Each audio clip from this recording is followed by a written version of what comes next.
Selamat malam semuanya. Hari ini kita bakal bedah buku Perihal Ketidakpatuhan karya Erich Fromm. Bukunya nggak lagi saya pegang karena beberapa tahun yang lalu sudah hilang. Tapi saya masih menyimpan catatannya di HP dan saya pindahkan ke kertas ini. Nah, kita bakal ngobrolin seputar buku tersebut. Oke. Perihal Ketidakpatuhan.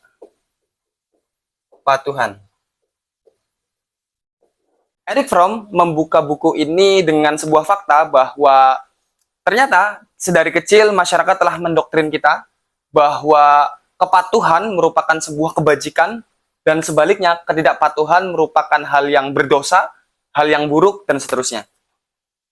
Tapi malam ini kita bakal mempertanyakan apa yang didoktrin kepada kita semua itu. Apakah hal itu benar apa adanya atau seperti apa?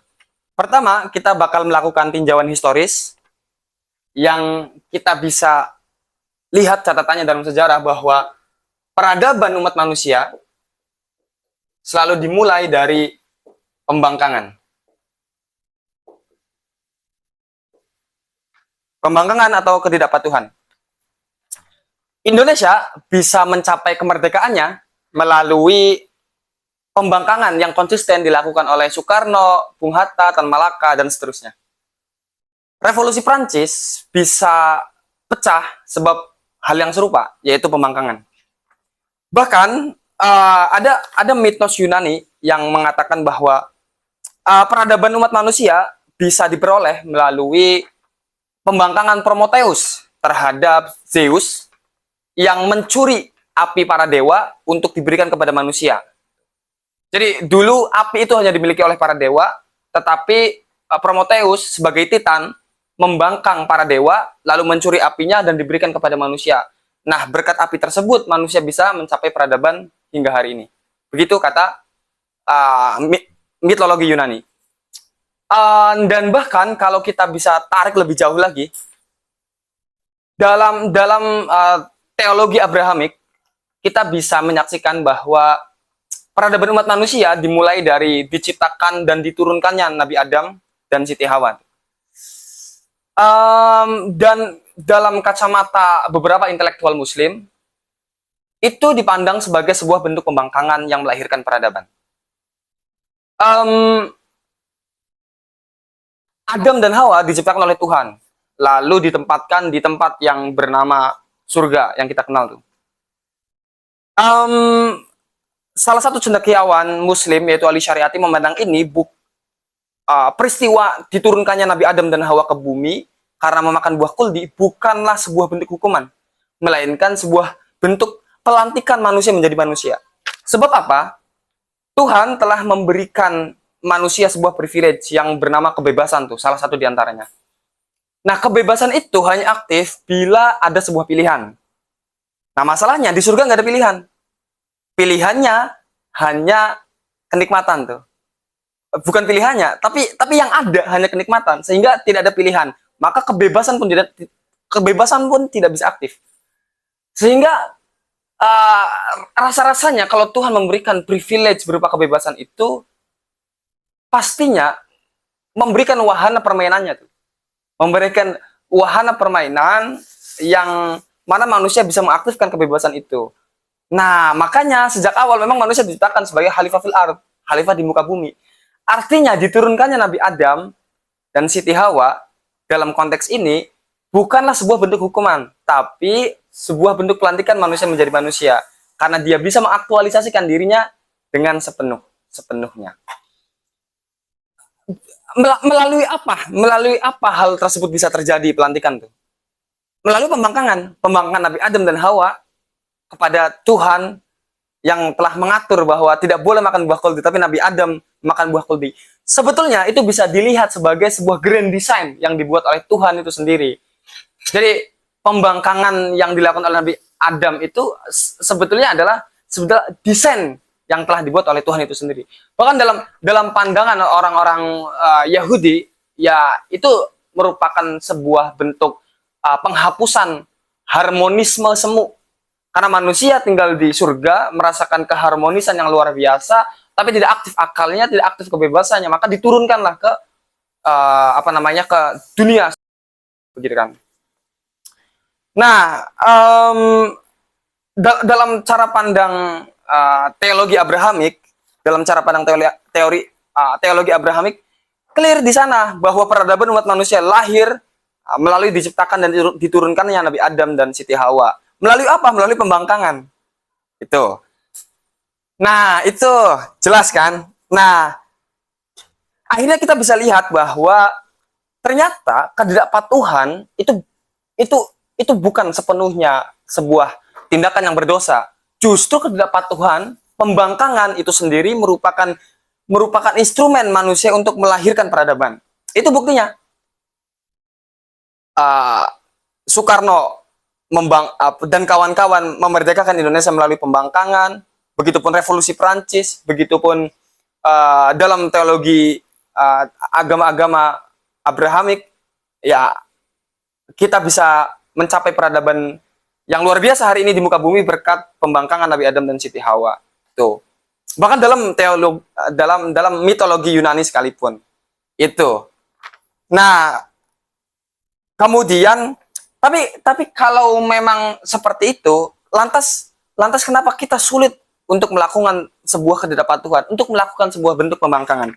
Nah, di sini tulis bahwa hal tersebut, pembangkangan itu kenapa sulit dilahirkan, padahal itu luar biasa besar dan baik dampaknya.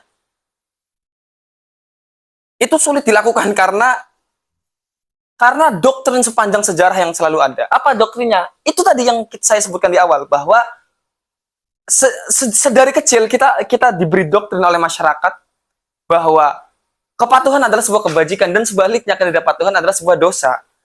Sehingga itu diinternalisasi dalam cara berpikir kita, dalam cara bertindak kita.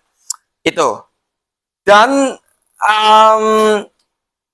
doktrin ini sejatinya disuntikan sebetulnya adalah oleh kekuasaan. Konteksnya bisa beragam kekuasaan itu.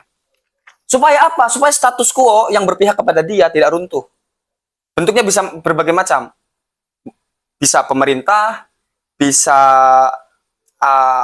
masyarakat yang duduk di atas tatanan, duduk berdiri di depan, di puncak kehidupan sosial, bahkan bisa para gus-gus gitu, habib-habib dan seterusnya. Bisa.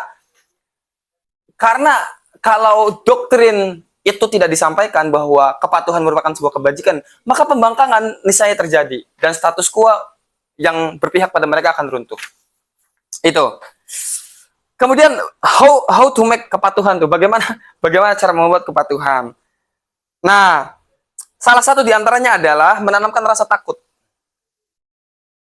Kita tahu bahwa sebagian besar masalah republik kita adalah disebabkan oleh pemerintah. Tapi kenapa kita tidak berani membangkang? Ini seringkali terjadi di republik yang dipimpin oleh penguasa diktator. Ketakutan terus disuntikan kepada masyarakat. Sehingga tidak terjadi pembangkangan. Akhirnya revolusi tidak pecah. Akhirnya perubahan sosial yang mengarah pada kebaikan tidak lahir. Karena ketakutan masyarakat yang disuntikan oleh para penguasa agar tatanan sosial yang berdiri itu selalu berpihak kepada mereka. Berpihak pada penguasa. Nah, itu. Kemudian selanjutnya adalah kalau ketidakpatuhan merupakan sebuah hal yang bisa melahirkan peradaban dunia, lalu apakah kita harus tidak patuh terus? Ya tentunya tidak seharfiah itu. Jangan sampai hanya karena dalam teori ini mengatakan bahwa ketidakpatuhan merupakan instrumen lahirnya peradaban dunia, lantas kita sepanjang hidup melakukan pembantahan itu loh, melakukan pembangkangan. Enggak sekaku itu. Karena begini, Eric Fromm menjelaskan bahwa ada dua jenis kesadaran manusia. Yang pertama adalah kesadaran humanistik. Apa itu kesadaran humanistik? Kesadaran humanistik itu adalah kesadaran yang dimiliki oleh manusia secara inheren, yang sudah ada dari lahir, yang menuntun manusia menuju jalan kebenaran. Mana sih yang benar, mana yang salah, itu sifat intuitif. Itu sifatnya inheren, ada di dalam diri manusia. Makanya maling sekalipun sebenarnya tahu tuh bahwa maling itu nggak baik. Dan itu inheren. Itu inheren. Kalau dalam konsep Islam itu namanya domir, hati nurani. Laksana cahaya yang membimbing manusia pada jalan kebenaran. Itu. Yang kedua, ini ada namanya kesadaran otoriter.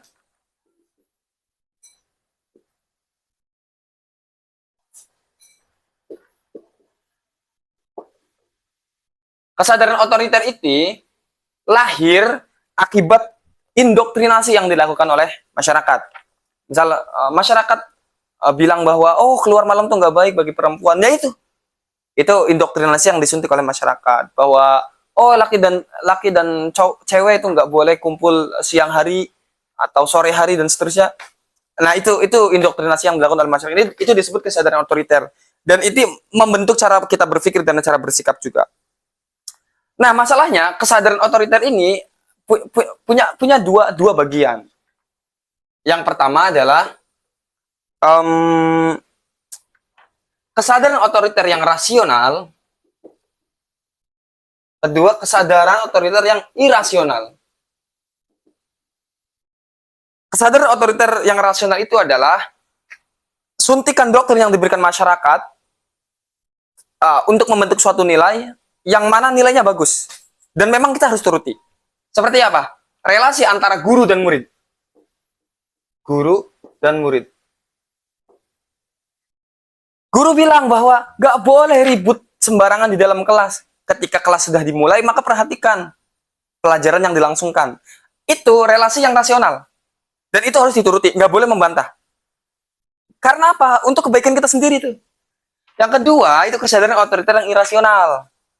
Nah, contohnya adalah relasi antara budak dan majikan. Budak dan majikan. Dalam konteks ini, suntikan doktrin yang diberikan oleh masyarakat bilang bahwa bekas tawanan perang, pria berkulit hitam dan seterusnya itu adalah sebagian manusia yang kastanya di bawah manusia lainnya, sehingga kamu harus diperbudak dan seterusnya. Dan ini adalah, menurut Erich Fromm, itu merupakan sebuah bentuk kesadaran otoriter yang irasional. Yang harus dibantah. Yang harus dibantah. Makanya nanti lahir Nelson Mandela, perjuangan kesetaraan manusianya, menghilangkan perbudakan dan seterusnya. Ini karena dia sadar bahwa kesadaran otoriter semacam ini memang harus dihapuskan. Sadarlah bahwa relasi budak dan majikan itu tidak boleh ada, tidak boleh hadir di dunia ini. Dan yang kita bantah adalah ini. Kesadaran otoriter yang disuntikan oleh masyarakat yang bersifat irasional seperti relasi budak dan majikan. Nah itu yang boleh dibantah. Maka dari itu, saya pengen bilang bahwa kita nggak bisa loh hidup terus patuh. Begitupun sebaliknya, hidup terus tidak patuh. Ada momen kita harus patuh, ada momen kita harus tidak patuh. Sebab kalau kita patuh terus sama dengan budak, kalau kita tidak patuh terus sama dengan pembangkang. Dan kita tidak mau menjadi bagian dua di antaranya. Maka pintar-pintarlah memilih. Pintar-pintarlah berpikir mana kira-kira yang harus dibantah, kira-kira mana yang harus dibangkang, kira-kira mana yang harus tidak dipatuhi, dan seterusnya. Disitulah kehadiran perlawanan. Hadiri realitas dengan perlawanan. Lawan kesadaran otoriter irasional tersebut. Nah, kemudian akhirnya Erich Fromm bilang bahwa dalam konteks itu, ketidakpatuhan bukan sikap yang menentang sesuatu, tapi sikap demi sesuatu.